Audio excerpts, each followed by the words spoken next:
So today we are celebrating the auspicious appearance of Balaram, the older brother of Krishna.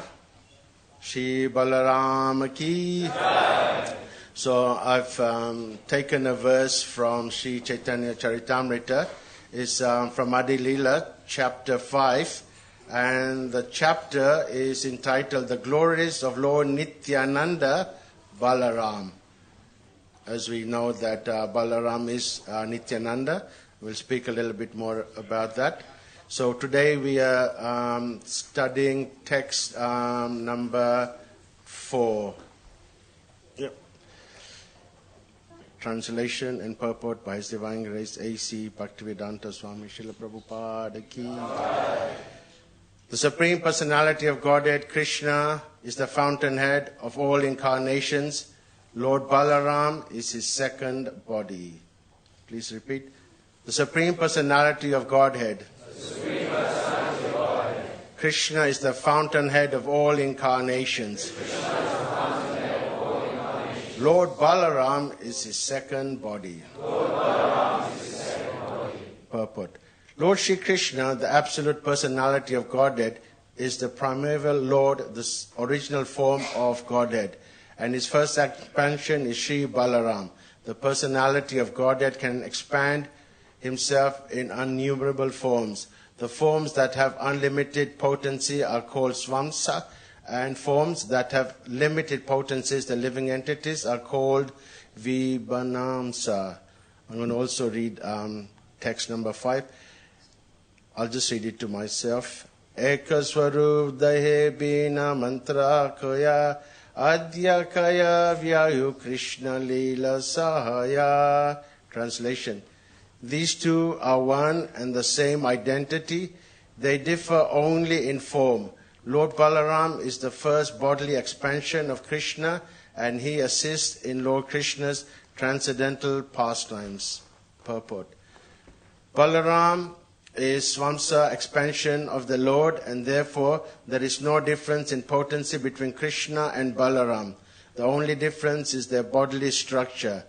As the first expansion of Godhead, Balaram is the chief deity among the first quadruple forms, and he is foremost assistant of Sri Krishna in his transcendental activities. Om Jnana Timarandasya Jnanan Jnana Shalakaya Chakshurun Militan Yena Tasmai Shri Guruve Namaha Shri Chaitanya Manobhistam Stapitam Yena Bhutale Swayam Rupa Kadamayam Dadati Swapadantikam Nama Om Vishnu Padaya Krishna Prastaya Bhutale Shrimate Bhakti Vedanta Swami Niti Namine Namaste Saraswati Devi Gauravani Pracharine Nirvishesha Shunyavadi Paschachade Satarine Jai Shri Krishna Chaitanya Prabhu Nityananda Shri Advaita Gadada Shivasadi Gaura Bhaktivinoda Hare Krishna Krishna Krishna Hare Hare Hare Rama Rama Rama Hare Hare. Shri Balaram Prabhu Ki Jai. So before I begin the class, I'd like to request the blessings of senior devotees, the many exalted Vaishnavas here, Vaishnavis, Srila Prabhupada disciples. As you can see, I'm a little bit nervous, like the autumn leaf. Even like an actor like me gets nervous. So I ask for your blessings. Vanchakalpa Tsubhischa Kripa Sindhubhya Evacha Patito Nam Pavanebhyo Vaishnavebhyo Namo Namaha Mukum Karoti Vachalam Pangam Langayated Giri Jat Kripatamaham Vande Shri Guru Dinatarinam. By the blessings of the spiritual master, a blind man can see stars in the sky. A lame person can cross mountains, and a dumb person like me can say a few words, hopefully to inspire you on this very auspicious day on the appearance of Shri Balaram. On days like this, Utsav, it's a very, very festive, very, very exciting time. Everyone is very, very happy. Are you all happy? Yeah. Who's not happy? Jason, are you happy? So, Utsav means to uplift. Comes from the word Utsahan as well. So we all need upliftment, isn't it? Sometimes we get caught up in our daily routine in life. We have our chores. We got to do our things in life. But once in a while, we get hit by a festival. And we look forward to a festival. I know I look forward to a festival. It's a time for devotees to come together. We have seen many devotees for many times. And then obviously we get the beautiful darshan of Shri Radha Gokulana Sitaram, Lakshman Hanuman, Shri Gonitai, and Shri Balaram. So it's a very, very happy occasion. So many devotees are veterans over here. They've been to so many different festivals. My first Balaram Jayanti was in 1977. 1977, that was my first Balaram Jayanti. Maybe a little bit before, but that's as far as my dull matter goes. And I remember I was staying over here, and we had the presence, wonderful presence of His Divine Grace, A.C. Bhaktivedanta Swami Srila Prabhupada Ki Jai. So he was staying there. So we had a big festival, Kripamoya Prabhu, you might remember. We had very nice ecstatic kirtans. Kirtans would just go on and on and on. And I remember those kirtans were very, very blissful. Then after the kirtan, Prabhu, I don't know if you remember, we had a massive, massive feast over there, lined up. All the devotees were lined up over there. And all different wonderful preparations. I'm not trying to knock anyone, but the feast on those kind of days, they were like next level feast, you know. And they definitely made you take LSD afterwards, left side down. So they were really spectacular feast in those days. So the feast, and then we kind of queued up for the feast, and at the end, there was like the most incredible, massive, huge pot of honey. Just pure, thick honey. I have no idea what you're supposed to do with that, put it all over your sabji or all over your Balaram, but there was this massive big pot. And it was so I was sitting over here, and then everyone was totally absorbed in this Balaram feast. And then from nowhere, one devotee came down the stairs. He was at the corner over here, and he held a plate. And then, because everyone was so absorbed in the Balaram tahini bowls, no one looked at him. Everyone was just absorbed. But from my corner of my eyes, I noticed him. And he said, I have some Srila Prabhupada's Mahaprasadam. And still no one was paying any attention to him. Then one or two devotees went there, and I also kind of went over there. And the devotee said, what did Srila Prabhupada eat? Then the servant, he took something, and then he gave some Mahaprasadam to the devotee. I didn't know, I just followed what the devotee said. Ye jana mahagata sampanta. Then I said to the devotee, I was only 13 years old, and I said, what did Srila Prabhupada eat? I didn't really have any understanding, so I just asked him. And he said, Prabhupada had this rolled pancake filled with honey. And Prabhupada ate this, and then he gave this to me. So then somehow or another, I got Balaram's rolled honey pancake with Srila Prabhupada's transcendental bite on it. Srila Prabhupada ki. Interesting, useless piece of information. I was also born on Balaram Jayanti. And even more useless information, I was the 7th child of my parents. I'm not saying I'm Balaram or anything, that's a please, you know.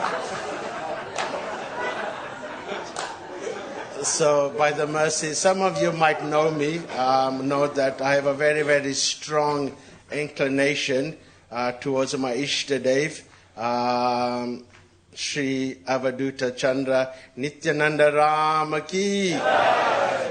Throughout my Krishna consciousness, I've had so much mercy from Nityananda. And I remember going to Eka Chakra. Anyone been to Eka Chakra?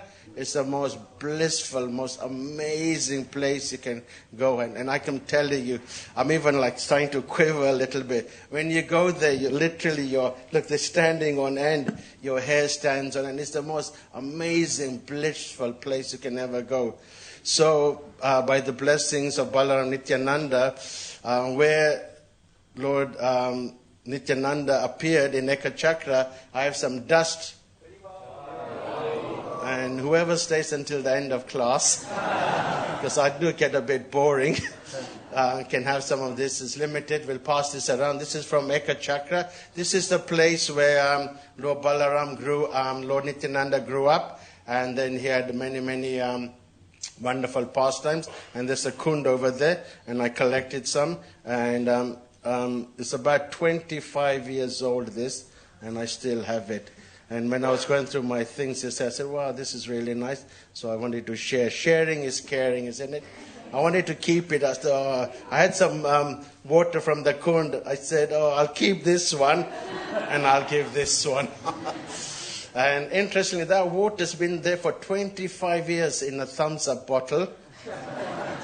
And I'm telling you, it's no galgi or anything. It just stays pure. He hasn't kind of changed and gone green. Some of you might have been some kunds in India, holy. They tend to go a bit green. And this water, even though it's 25 years still in that kind of thumbs-up bottle, it has not gone green. So that kind of convinced me it's all transcendental. Anyway, back to reality. So, Lord Balaram, so much to say. So many amazing pastimes about Lord Balaram. What an amazing personality. So I was thinking before we go into the tattva is all a little bit hard to chew on. We will just read a little bit about descriptions about Lord Balaram, and then maybe these descriptions can be floating in your mind, and then you can meditate on the beautiful form of Lord Balaram. And if you find the class a bit boring, then you can just remember this beautiful description of Lord Balaram. And then we'll sink our teeth into some tattva and then some leela. I know you guys are all here, Rasika, seeking for some leelas, isn't it? So we'll talk about some nice transcendental Balaram leela. So this is a description of Lord Balaram. Lord Balaram is powerful and is 16 years old. He doesn't grow older than 16 years. Kripamai Prabhu, would you like to stay 16 forever? So that's how Balaram is. He's always 16 years old, full of luster, of youth, and has a fair complexion, the color of crystal. He wears the blue garments and the garland of forest flowers smell very, very aromatic. So you can imagine if you're walking past Balaram, you can smell these beautiful, beautiful flowers which decorate his wonderful body. His handsome hair is tied in a graceful top knot. You see sometimes little children, the parents, they kind of put a little top knot on them.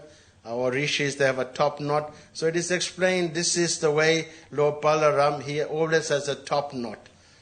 Splendid earrings adorn his ears, and his neck is splendidly decorated with garlands of flowers strung of jewels. Splendid armlets and bracelets, ornaments. Dauji is graceful and very, very strong. So we know Bala means strong, Balaram. So his arms are very, very strong. Something you don't want to really mess around with. And some of them did try to go and mess around, but we'll find out their fate in a minute. His feet are decorated with splendid jeweled anklets. Lord Balaram's beauty is enhanced by the earrings touching his cheek. So his earrings are singing to and fro. We have the Damodar Leela about the earrings swinging to and fro. So it seems Balaram's earrings are also swinging to and fro. His face is decorated with tilak made from musk. And His broad chest is ornamented with a garland of gunja. I'm not sure. I don't think it's ganja. It's gunja. Anyone know what gunja is by any chance? Mother Moksha? Small reddish bead almost. Yeah. Okay, so don't mistake this to be ganja, Prabhus, please. Balaram's voice is very grave and his arms are very, very, very long, touching his thighs. The splendor of Lord Balaram's transcendental form eclipses many millions of glistening, rising moons.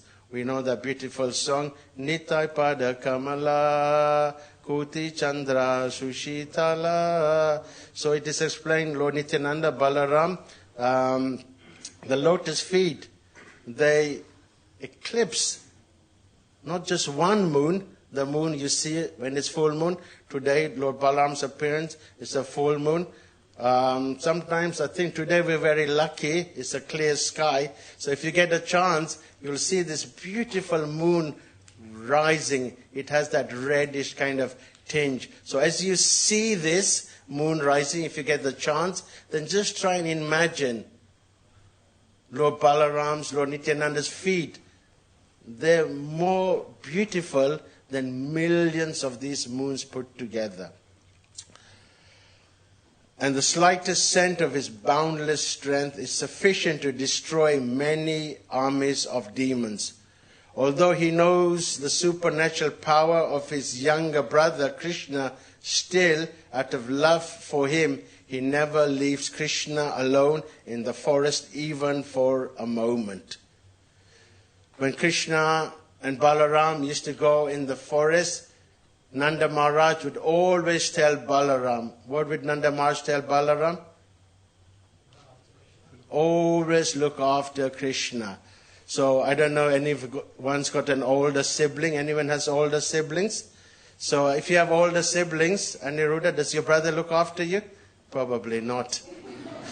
So generally the older brothers, they look after their younger sisters, they look after their younger brothers. And in this way, Nanda Maharaj would always tell Balaram, wherever Krishna goes, you should always be there to look after him.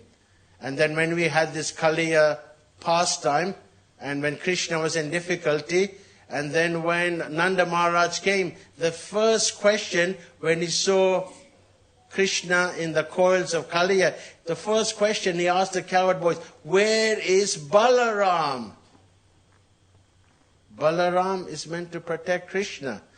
So Balaram always is with Krishna. Balaram is Shri Krishna's dearest friend and is the great reservoir of the nectar mellows of many kinds of transcendental pastimes. So Krishna Swayam Bhagavan, which is explained over here, here is the original personality of Godhead. Govindam Adi Purusham Tamaham Bhajami. This is the three bending form that we all worship, that we all want to one day have darshan. So just for our understanding, because in the spiritual world everything is eternal.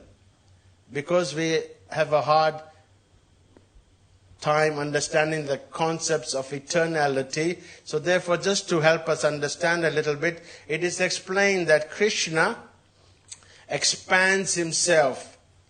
And the first expansion of Krishna is Balaram.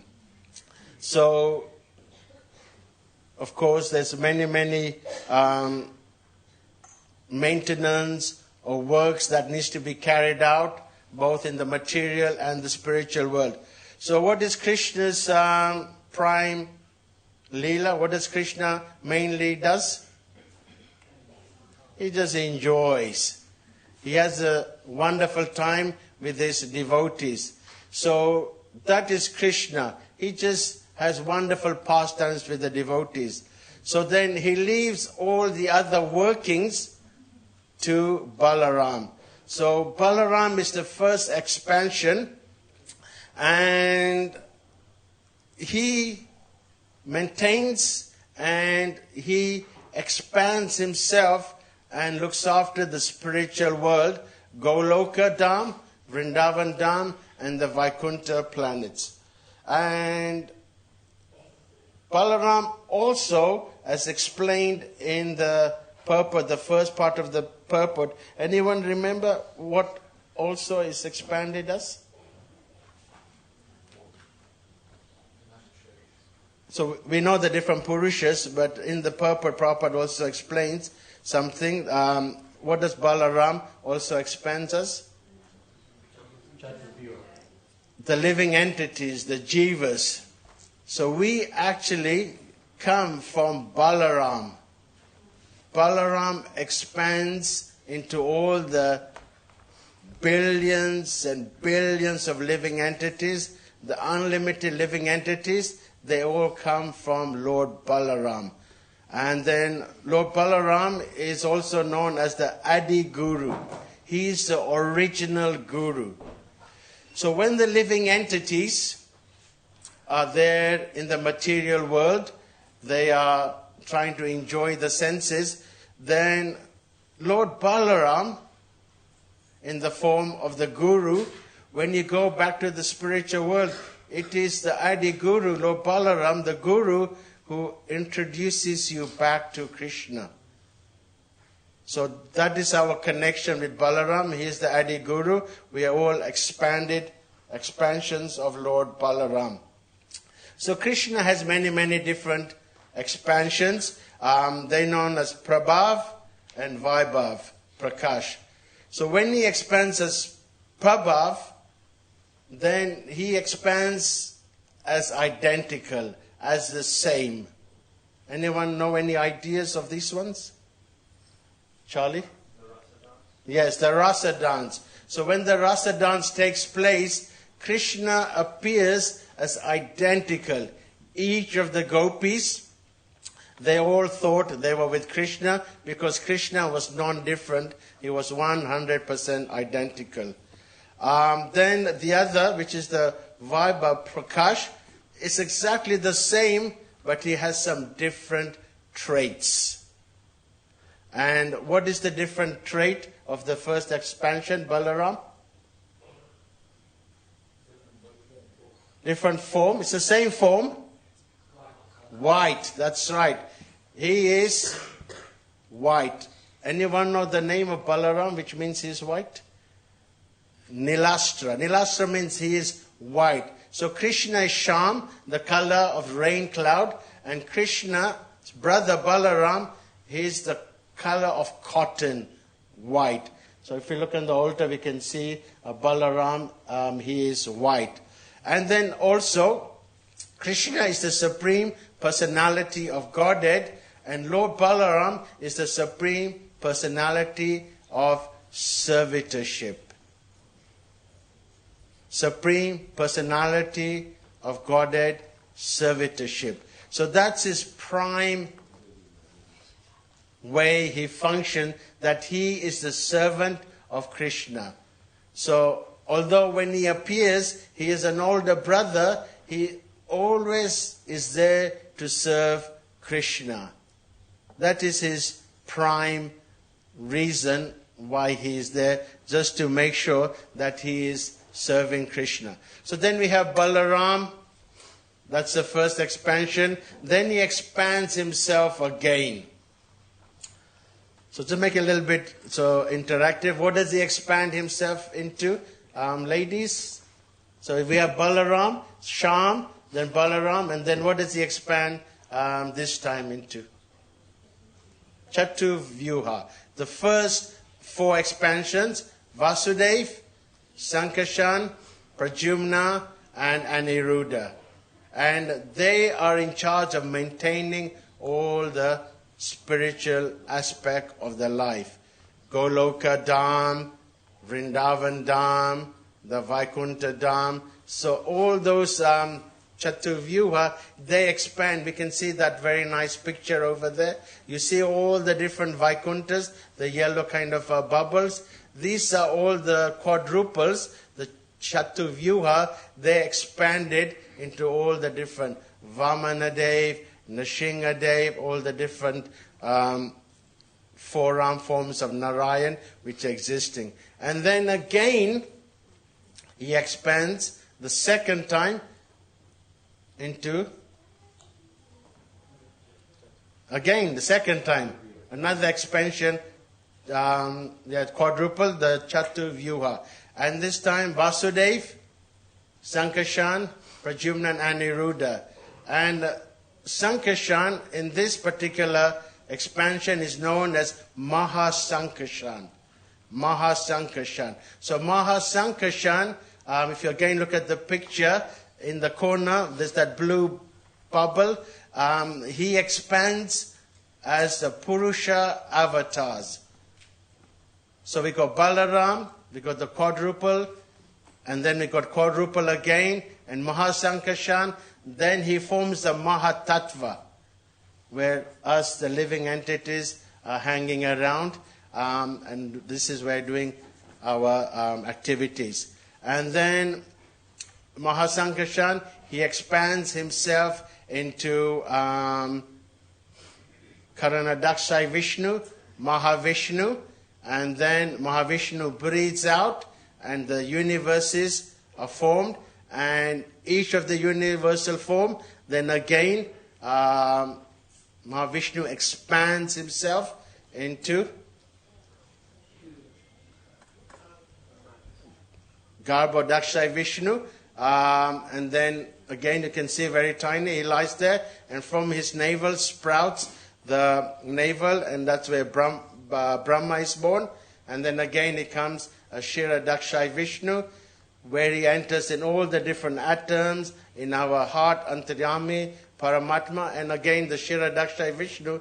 Shira means milk, and there it's just on the top there, when the demigods go and sing Purusha Shukta prayers to try and ask the Lord to come, that's where they go, into the coastal ocean, Shiradaksha ocean, and then that's where. So these are the kind of expansions of Lord Balaram, and it's very, very deep, it's very, very complicated, it's never kind of easier to explain. Then it is explained, so he expands as Mahavishnu, then the three Purusha, then he expands himself for the fifth time. Anyone know the fifth incarnation? Kavik, scratch your brain. Nothing. He comes, sorry, I don't want to embarrass you, forgive me, Prabhu. He comes as Ananta Shesh.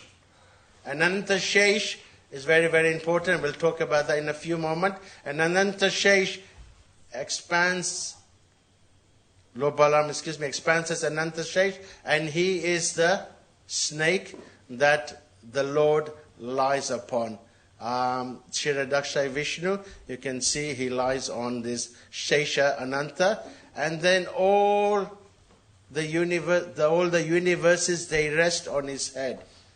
So then it is by the potency of Balaram, it is the potency of Ananta, that all the universes are suspended on his hoods.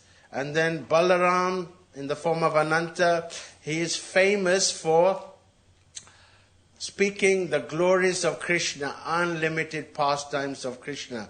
So with 1,000 hoods, with 1,000 mouths, even with all those mouths, unlimited, never yovana, Ananta is always forever describing the pastimes, the glories of Krishna. Then, because the mood of Balaram is to serve, yet again he expands. So this time, anyone know what he expands into? Tadiya, that's right. Everything which is related to Krishna. So it's given specifically in the Chaitanya Charitamrita, he expands himself as the umbrella. So sometimes when we have Abhishek, so sometimes when Krishna is walking, when he enters Dwarka, someone is holding a chamra, someone is fanning the chamra, and someone's holding an umbrella. So that represents Balaram. And then the slippers, the padukas. We see the padukas, those who are pujaris. We always put a flower on there, and then Whenever sometimes you go to some places, the padukas, they put on your hand. In Mayapur and Nrsingadev, he comes as slippers also. So that's Krishna puts his lotus feet, and the slippers that Krishna wears is Balaram. And then when Krishna goes to sleep at night, when Lala is tucked away by Mother Yashoda, then we all want to hit that pillow, isn't it? After long days, transcendental, blissful engagement in Krishna consciousness, we look forward to pillow. And this pillow also represents Balaram. And the bedding also represents Lord Balaram. And the garment also represents, I was just doing a little research, and I was saying that Balaram always comes as to assist the Lord. So when he came as Nrsingadev, there's no mention of Balaram coming. So if there's no Balaram in Nrsingadev's appearance, how did Balaram come? Sorry? Pillow? Pillar. Yeah? We've just been talking about it, just think about it. Ananta Shesh, yeah, he came as Ananta Shesh. He came as the ornaments of Nrsingadev. So whatever ornaments, Nrsinga is described with beautiful ornaments, the jewels, the crown, the beautiful dhoti, that represents Balaram. So when Nrsingadev came, Balaram came in the form of the garments. The resting chair. So we all have a nice chair we like to rest in, a rocking chair. Somewhere that we just like to chant our japa softly. Hare Krishna, Krishna Krishna, Hare Hare, Hare Ram, Ram Ram, Hare. This is a nice chair, IKEA chair. You can just sit and chant blissfully. So that resting chair that Krishna sits upon, that also represents Balaram. The residence. So this is where Radha Gokulananda stay. Bhaktivedanta Mana Dham is the home of Radha Gokulananda. So technically speaking, when we look at this building, is actually Balaram. Because the residence of where Krishna stays, the 16,000 palaces, some of you might have been to Gokul, Nanda Maharaj's palace. Who's been over there? That palace, beautiful place, that's Balaram. So the residence where Krishna stays, Balaram, and then the sacred thread, the janoi, you can buy in Loi Bazaar for 10 paisa. But the one that Lord Krishna wears, that is Lord Balaram. And finally, Gadi, the throne, where Krishna sits upon. There's so many beautiful pastimes of Radha and Krishna sitting on a nice throne, bedecked with nice throne, jewels. That throne represents Balaram. So anything which is related in the service of Krishna, Tadiya, that represents Balaram. So this is how Lord Balaram serves Lord Krishna in all these different aspects. And then we know that there are different rasas in serving Krishna. In the Leelas of Krishna, there are 5 prime rasas. They are Santa, Dasya, Sakya, Vatsalya, Madhurya. So these are the 5 prime rasas explained there in the Nectar of Devotion by Rupa Goswami. So this is our relationship with Krishna in one of these kind of rasas. So, but Balaram, he's in all 5 of them. Balaram has a rasa with Krishna in all of these 5. So, Santa, how is Balaram in Santa? Yes, we just talked about it. All the different, the trees, the creepers, the slippers, anything which is, we see in that kind of inanimate way, that represents in the spiritual word Balaram. Then Dasya. Yeah, so Lord Balaram, you see pictures, nice pictures. Krishna is on the lap, and then of some coward boy, and Krishna is massaging the feet of Krishna. I don't know if anyone's had your feet massaged. Very good feeling. So when Krishna gets a little tired, and then after playing and running around, then Balaram soothes his so-called stress, and he serves him as Dasya. Then the next one is Sakya. Of course, the Gopas, Krishna and Balaram, the friends, always going out in Vrindavan, playing, having so much wonderful friendship pastimes. And then Vatsalya. How does Balaram serve the Lord in this way? He's an older brother. So most of you know the interesting Leela. When he was Lakshman, he was the younger brother. So of course, as a younger brother, when an older brother tells you something, does Radha listen to you? Probably not. So the younger brother finds it difficult to constantly hear the older brother, you know. So then some of the things that Ram was saying, but Lakshman found it hard to accept, hard to chew. When Ram was going to be banished, Lakshman's thought was, let's just grab the throne. My father, Dasarat, has lost his marbles, you know, he's not thinking carefully. Let's just take it by force. Then Ram said no. And then, of course, it's the most difficult pastime to try and understand. Not always easy to understand. When Mother Sita was left in the forest, Lakshman had to do that. It's explained that Lakshman actually refused to do it. As a brother, he refused to do it. Then Ram said, if you don't do it as a brother, I'm ordering you as a king to do it. I'm ordering you as a king to do it. So as a brother, sometimes the younger brother says, that's it, enough. I've had enough of it. So then Lakshman said no. Then Ram had to up game. He said, as a king. So as a king, he had no choice. But then as he did it, he said to Ram, listen, this time I'm going to do it. But in the next incarnation, I'm not going to listen to what you have to say. I'm going to come as an older brother. So then Krishna is always a little bit cautious, careful about Balaram. We know that wonderful pastimes, so many pastimes, when Arjuna came and he wanted the hand of Subhadra. And Krishna was always anxious about Balaram because Balaram wanted Subhadra to marry someone else. So in this way, Balaram acts as an older kind of brother and protects Krishna in that way. And then finally, the Madhurya Leela. How does Balaram help? That's right. He expands himself as Ananga Manjari, who is the younger sister of Srimati Radharani.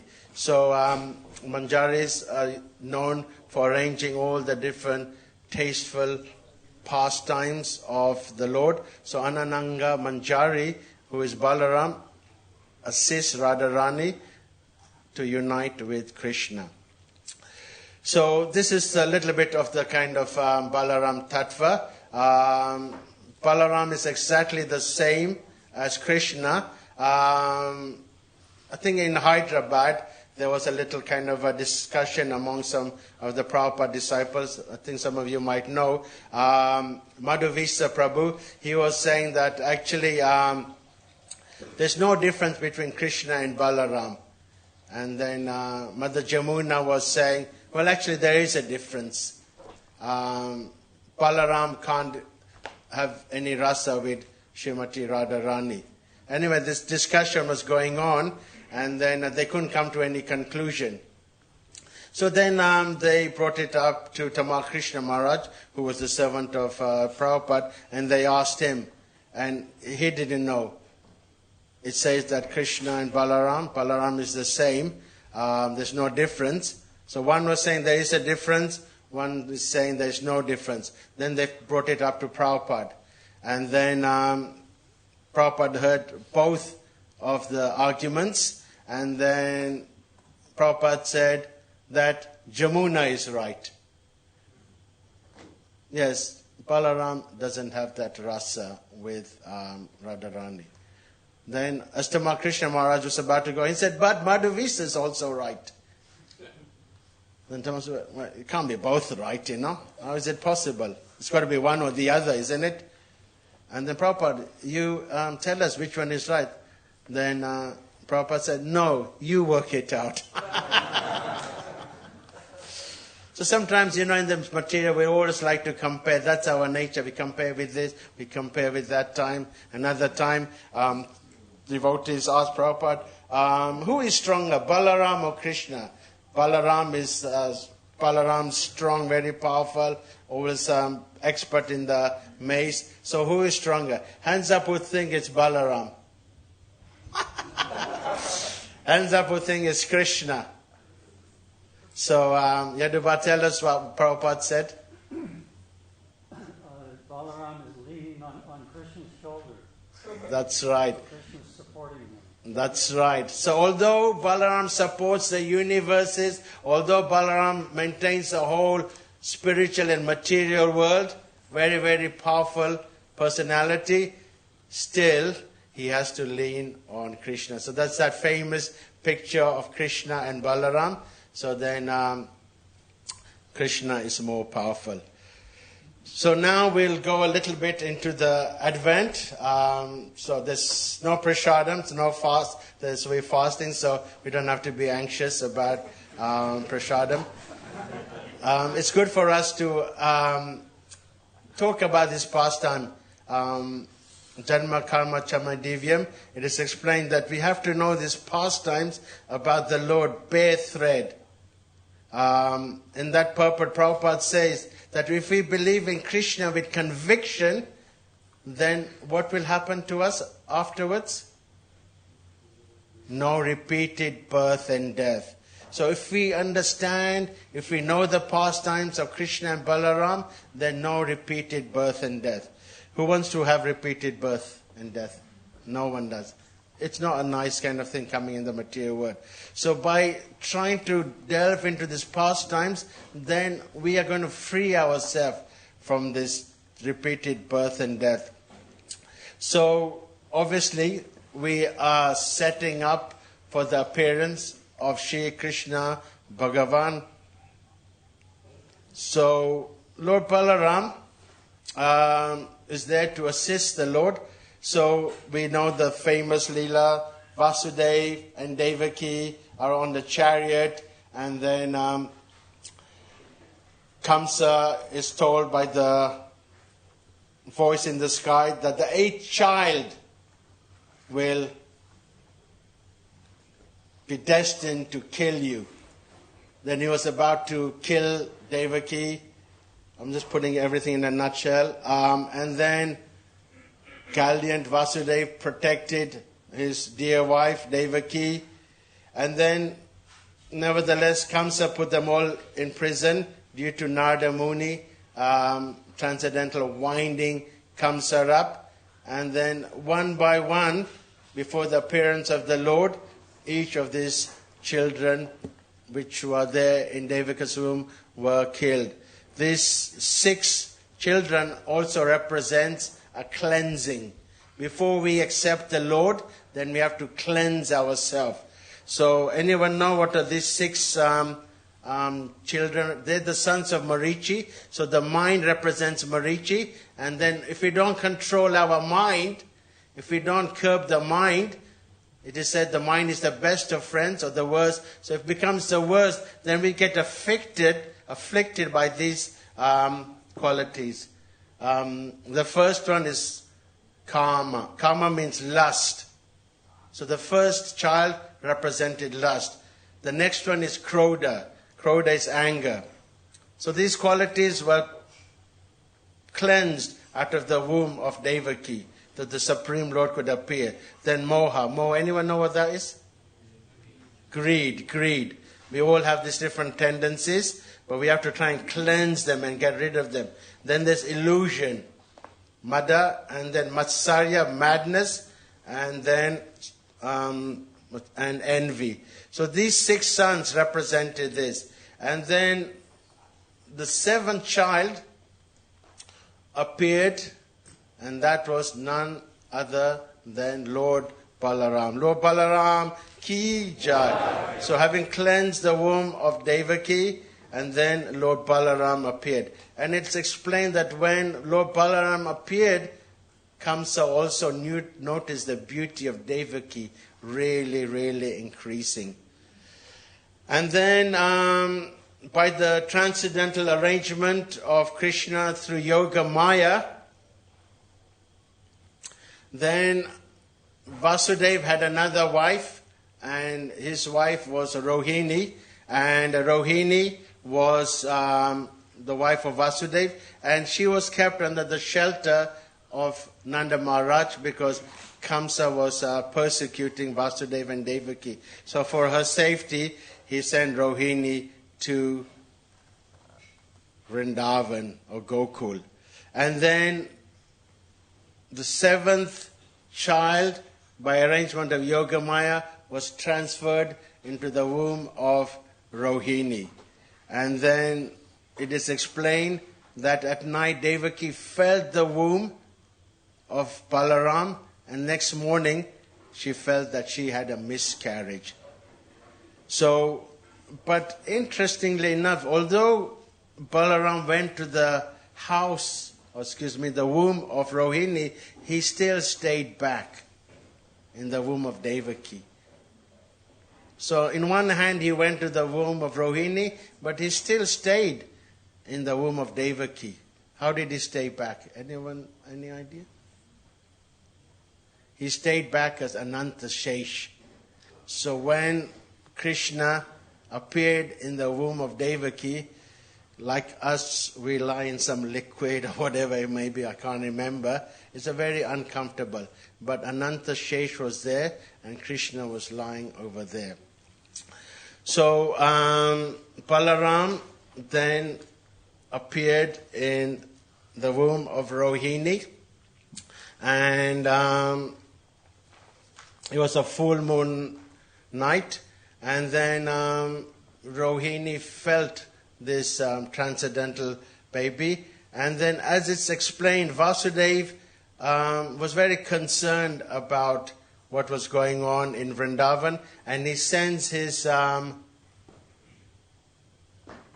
guru or his family priest.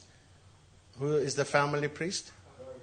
So Gargamuni, who is the family priest for the rulers, the Kshatriyas, he is sent. So normally, if you have a child, when you perform Garbhada Sanskars, after that, then all different kinds of rituals are performed. You invite a Purohit, you invite Kripamoya to do the Simandwara ceremony or the Namkarana, and you have all these different kind of ceremonies. So Gargamuni was invited to go to the house of Nanda Maharaj, and then it is explained that actually they did Krishna and Balaram's name giving on the same occasion. So Balaram was actually 1 year and 8 days older. 1 year and 8 days older than Krishna. But somehow or another, interestingly enough, the Namkarana, the name giving for Balaram, was the same time as Krishna. So when Gargamuni came over there, then Nanda Maharaj invited him, and then he noticed Balaram, and then he gave him a name. Namkaran means the name giving. What was the name he was given? What was the name that Gargamuni gave the son of Rohini? Rama, that's right. So Rama means one who gives pleasure, particularly to Krishna. So Gargamuni could see that Rama or Balarama would give pleasure to Krishna and everyone, so he was given Rama. Then he also noticed he will have a lot of strength, and then this strength he will have, so therefore he was known as Balarama. So you have Rama, one who gives pleasure, and then you have Rama. There's 3 incarnations who have the name of Rama. There's Parashuram. His first name actually was Rama. It's only after he killed the Kshatriya, Kartavya Arjuna, his father Jamadagni named him Parashuram afterwards. His birth name was actually Ram, but then it became Parashuram after he killed Kartavya Arjuna. Then, of course, we have Rama, Lord Ramachandra. Then the third is Balarama. So Balaram, great strength. And then he was named a third name, which was Sankarshan. Anyone know Sankarshan, the meaning of Sankarshan? Sankarshan means one who is attracted to the womb of Rohini. Rohini is a great devotee also. So Balaram was attracted to the womb of Rohini. Therefore, he was named Sankarshan. So he also has many, many names. Another name is Haladara. Another name is Nilavastra. Another name is Rohini Sutra. Another name is Dauji. Dauji. Anyone know the name of Dauji, what it means? Older brother. If you go to Gokul, you know everyone doesn't call him Balaram. They don't call him Rama. They just call him Dauji.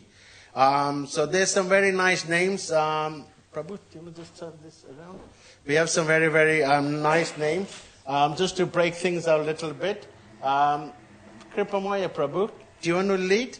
We'll lead like a Bhagavatam shloka. You read the first one, and then we'll all chant out. Or shall I do? No problem.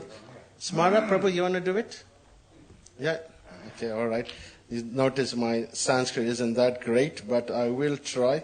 Okay, so this is a very, very nice praise to Lord Balaram. We want to get strength in our spiritual life, so let us pray. So I will chant, and then you can all repeat. Namaste halad granma. Namaste Mashalayuda. Namaste Revati Kanta. Namaste Bhaktavatsala. Namaste Balinam Shesta. Namaste Dharanidhara. Palambare namastu. Trahe mam Krishna Purvacha. Trahe mam Krishna Purvacha. So the first Haladgara, the obeisances to you, O holder of the plow. So Balaram is famous for having his plow. We're going to just have a pastime in a minute.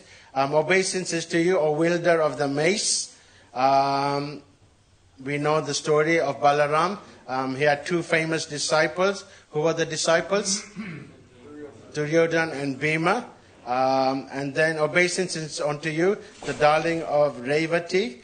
Obeisances to you, O kind benefactor of your devotee. Obeisances to your best of strong. Obeisances to you, O upholder of earth. Obeisances unto you, O enemy of Pralamba. Please protect me, the older brother of Krishna. So these are very, very nice verses. During the day, if you get a chance, please, you can chant this and ask for Lord Balaram for some strength. Okay, so now Balaram has 2 wives. His wife is Revati and Varuni. Time is of a constraint. Revati was born in Satya Yuga, and in Satya Yuga, the father wanted someone suitable to marry his daughter. So he couldn't find anyone. Quite interesting, even Satya Yuga couldn't find anyone. So then he went to Brahma Loka to find someone. And Brahma said, if you go down, then you can have someone very special, Balaram. And then when he came down, then the king, Revati's father, noticed that everyone was very, very tall. In Kali Yuga, everyone shrinks. So then when Revati was introduced to Balaram, Balaram appeared shorter than Revati. So then Balaram took his plow, put it on the head of Revati, and then and then she came the same size as Balaram. And then Balaram married Revati. Then where the verse are from. where the huh? He wants to know where they're from.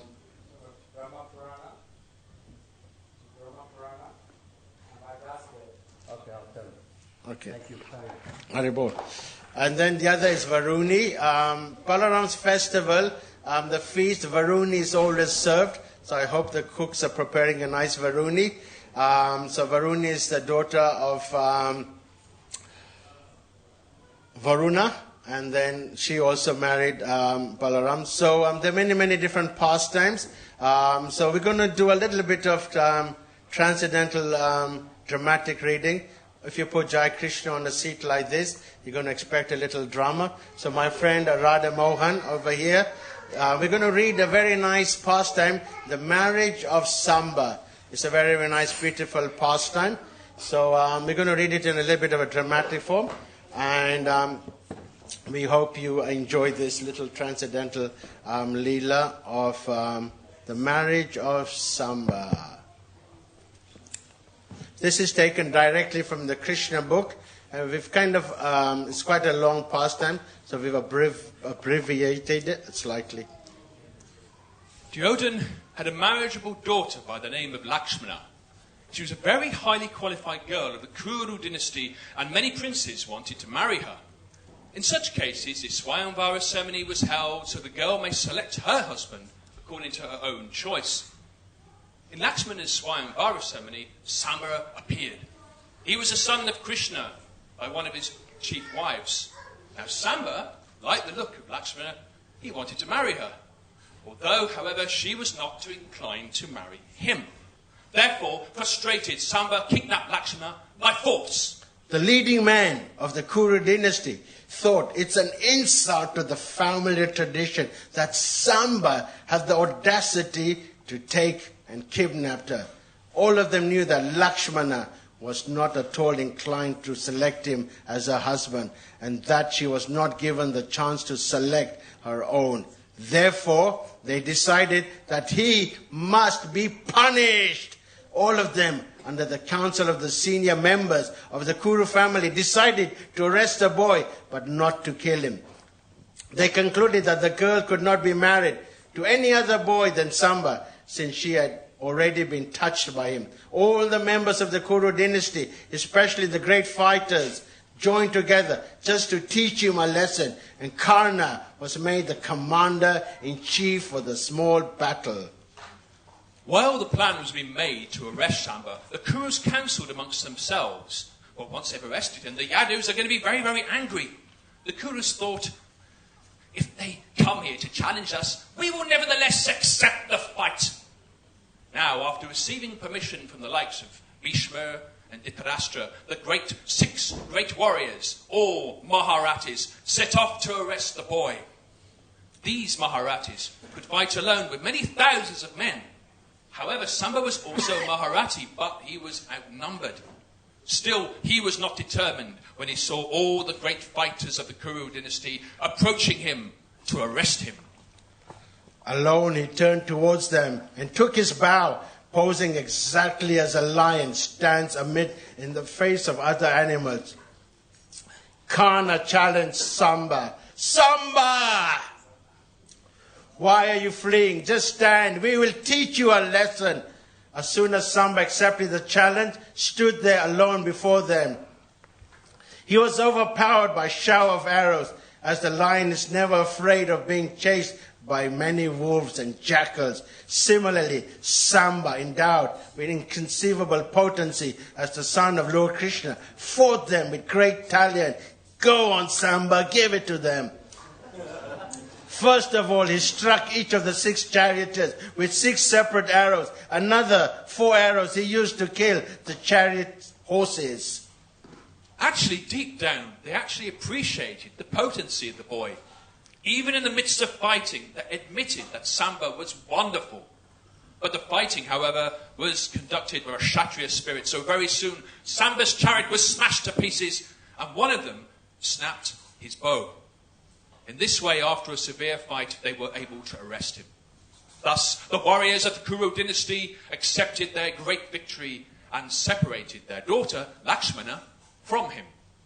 Thereafter, they entered the city of Hastinapur in great triumph from their victory.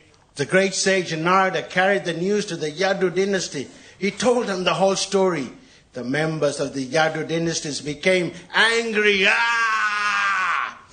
With the permission of the head of the Yadu dynasty, King Ugrasena, they prepared to attack the capital city of the Kuru dynasty. No!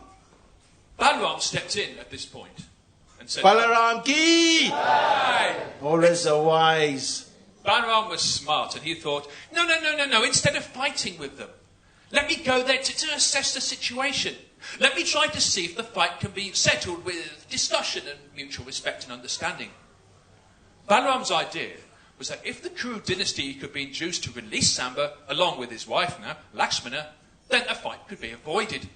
He therefore arranged for a nice chariot to go off to Hastinapur, accompanied by learned priests, as well as some of the elderly members of the Yadu dynasty. As Balaram proceeded towards Hastinapur in his chariot, he looked like the moon shining in the clear sky amongst the glittering stars. When he reached the precincts of the city of Hastinapur, he stayed in the camp outside the city. Then asked Uddhava to see the leaders of the Kuru dynasty, inquiring from them whether they wanted to fight with the Yadu dynasty or make a settlement. Uddhava went to see the leaders of the Kuru dynasty. Still you. After offering them due respects, he informed them that Lord Balaram was nearby. Dhritarashtra Duryodhana was very joyful because they knew well that Lord Balaram was a great well-wisher to their family. So they welcomed Uddhava in order to properly receive Lord Balaram. They all took auspicious paraphernalia for his reception and in their hands went to see him outside the city. They welcomed Lord Balaram by giving him in charity garlands, scented pulp and honey. Lord Balaram in great voice very patiently submitted before them the following words for their consideration. My dear friends, this time I've come to you as a messenger with order of King Ugrasena. He knows very well that you warriors of the Kuru dynasty improperly fought with the pious Samba, who was alone.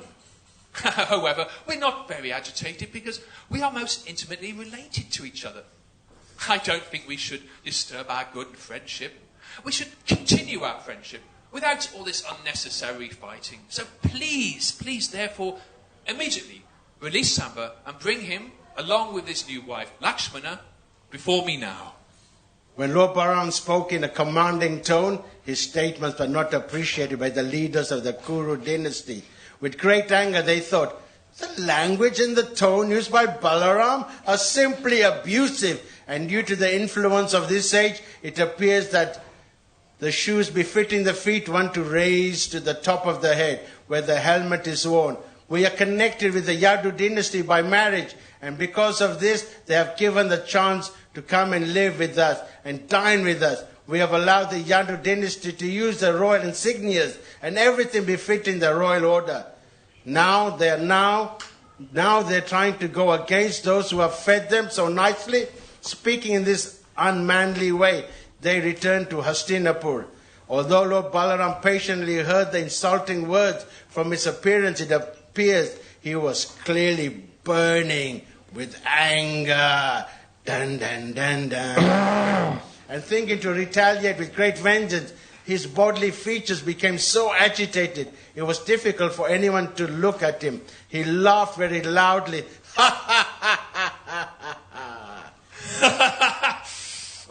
It is useless to give such persons good instruction for gentle behavior and a peaceful life.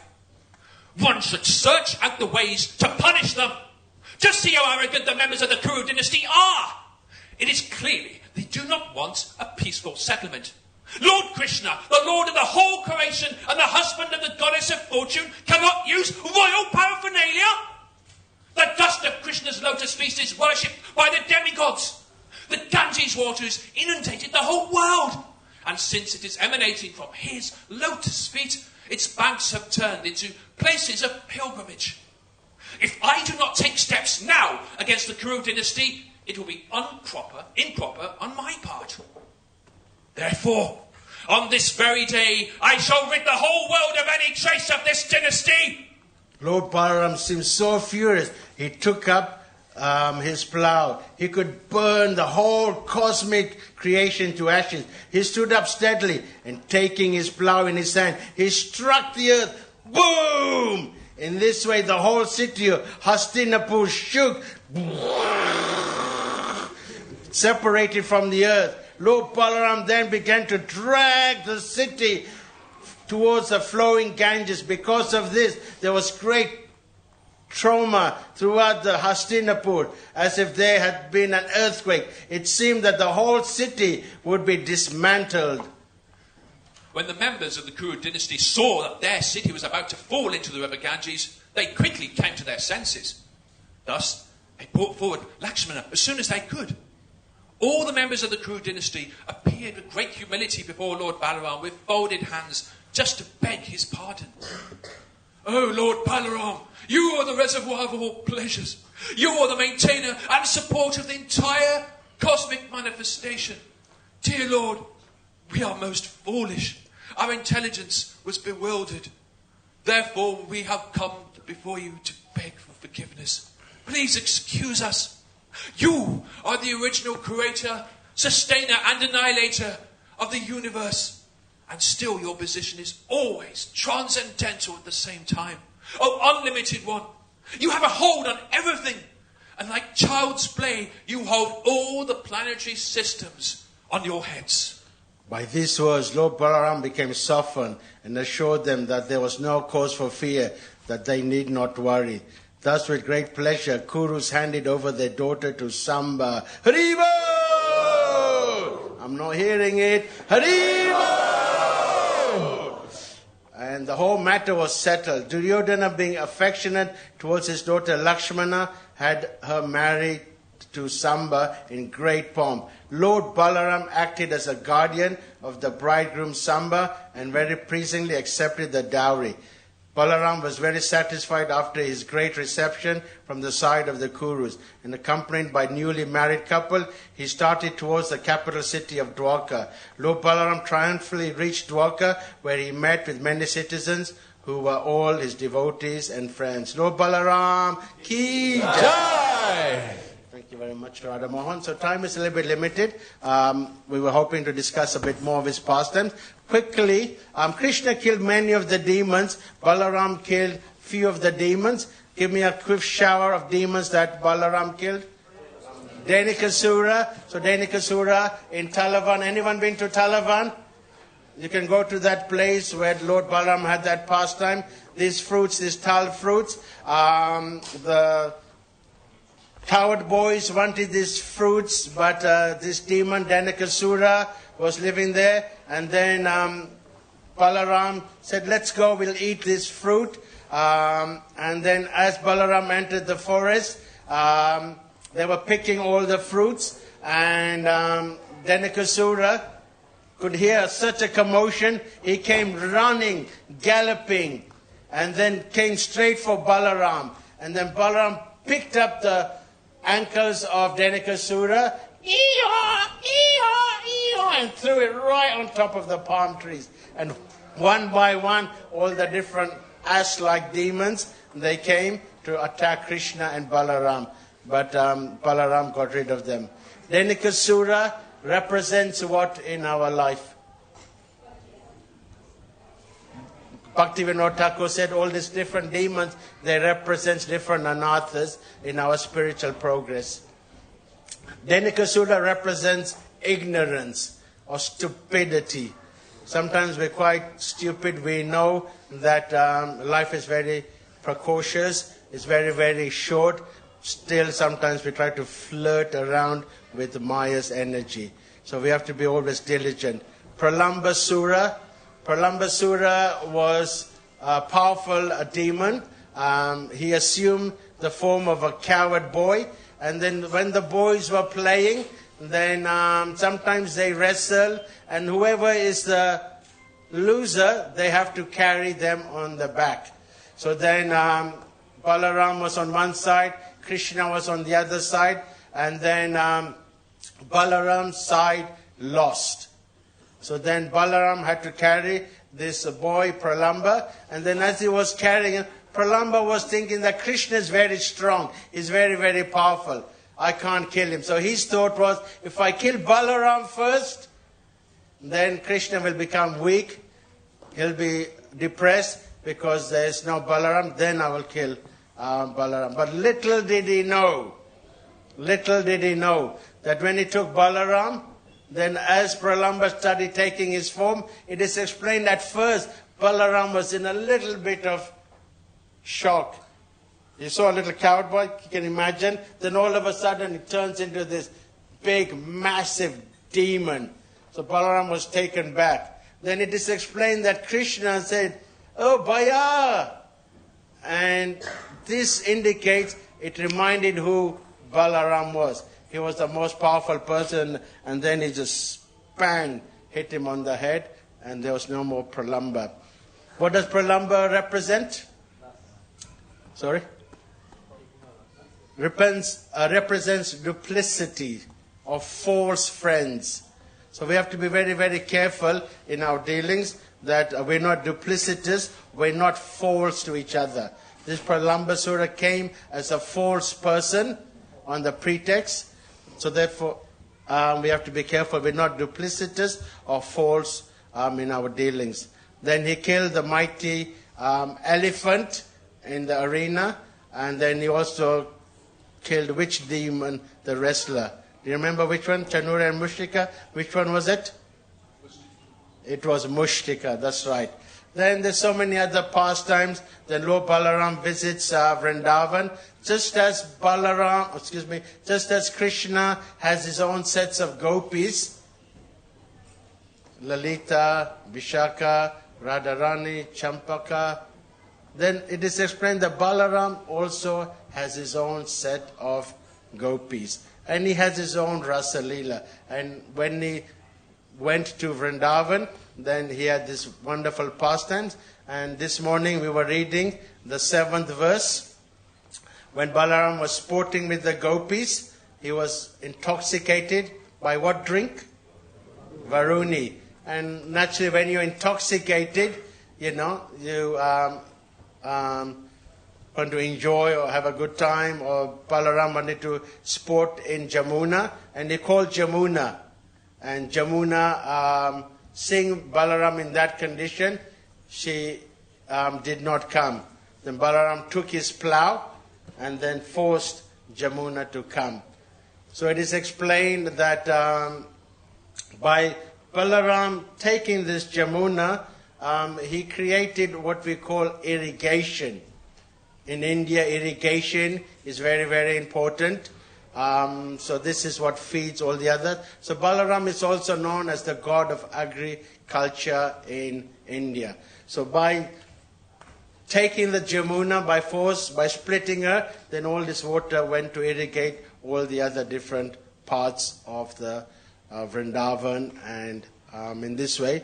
Then of course there was one who was very, very powerful gorilla. His name? Dravida.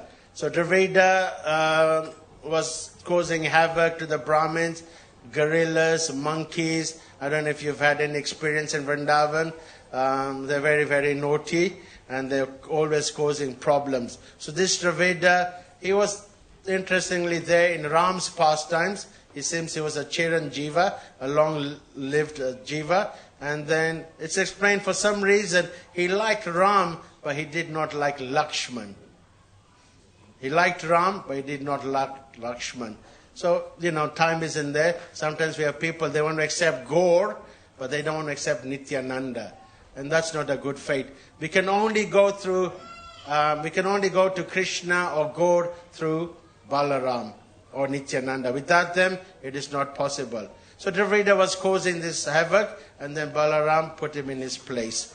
And then Balaram also, we know the story, when the war broke out, he did not take part in any of the fight. and then he went traveling. Then there was a great sacrifice being performed in the sages of Namasharanya. The sages could see Kali Yuga was coming, and they wanted to perform this great sacrifice. And Romahasana Sutta was there to perform the sacrifice. And then Balaram, when he entered, then everyone stood up. Everyone could see that Balaram was the supreme personality of Godhead. So everyone stood up except for Romahasana Sutta. Seeing this, then Balaram took one blade of grass and then touched it to Romahasana Sutta, and then he died. So being the Adi Guru, the original Guru, he didn't know how to respect the Adi Guru, who is Lord Balaram. And then this Romahasana Sutta represents a false Guru. So we have to be careful that we always get the bona fide Guru. And last pastime quickly, when Balaram finished his tour, he came upon a fight between Bhima and Duryodhana. There was a great fight going to take place. So it was quite known that Balaram was a little bit partial towards Duryodhana, because he taught them both the art of fighting, but Balaram could see that Duryodhana was more expert in fighting with the mace, where Bhima had more strength. In fighting, expertise is more important, because you can use the opponent's strength.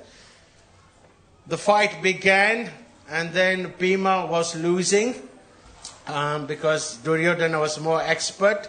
And then Bhima told Krishna, I could not defeat him, he's too powerful. Of course, Krishna being Bhaktavatsala, the protector of the devotees, he told Bhima to hit the thighs. So then he made a move in such a way that Duryodhana jumped up in the sky, and then Bhima took his mace and smashed it on the thighs of Duryodhana, and he fell flat. So generally in fighting, you never hit below the belt. Whenever you fight, there's some kind of etiquette how you should fight. You should never hit someone below the belt. And Balaram, seeing that Bhima didn't follow this etiquette, he went towards Balaram, and with his plow he wanted to kill Bhima. And then immediately Krishna stepped in and stopped Balaram. He said, stop. It is right that he didn't follow the etiquette, but you have to remember that Bhima had taken a vow to smash the thighs of Duryodhana. When they were trying to disrobe Draupadi, then arrogant Duryodhana was slapping his thigh like this, indicating that Draupadi should come and sit there. Infuriating Bhima. Bhima took a vow, I will smash your thighs. So in this way, Bhima, as a Kshatriya, had to fulfill his vows that he was going to smash Duryodhana's thighs. So time is not upon us. So then try and meditate on Lord Balaram. If anyone has any quick question or any comments want to add to that Balaram's glories. We also have a wonderful festival. Today is also the day that Srila Prabhupada, he stepped on Jaladuta. Jaladuta is also Balaram. That's where Prabhupada went. That's where Prabhupada first stepped on, and he came towards America. So today was that day. So we're all sitting here by the grace of Srila Prabhupada. If it wasn't for Srila Prabhupada, a lot of us wouldn't be here. Most of us, speaking for myself, wouldn't even know Balaram. Most of us know Krishna.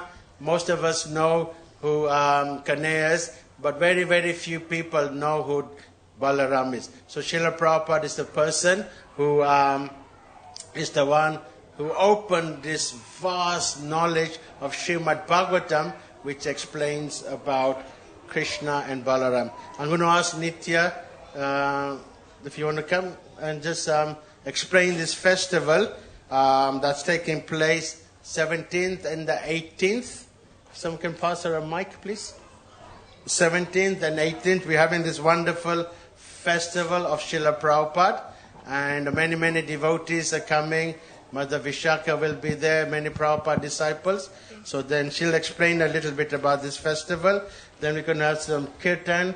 Kavi and his entourage are going to sing some nice kirtan for the pleasure of Balaram and Krishna. Thank you very much. Hare Krishna. Shri Balaram ki, Shri Balaram Jayanti ki.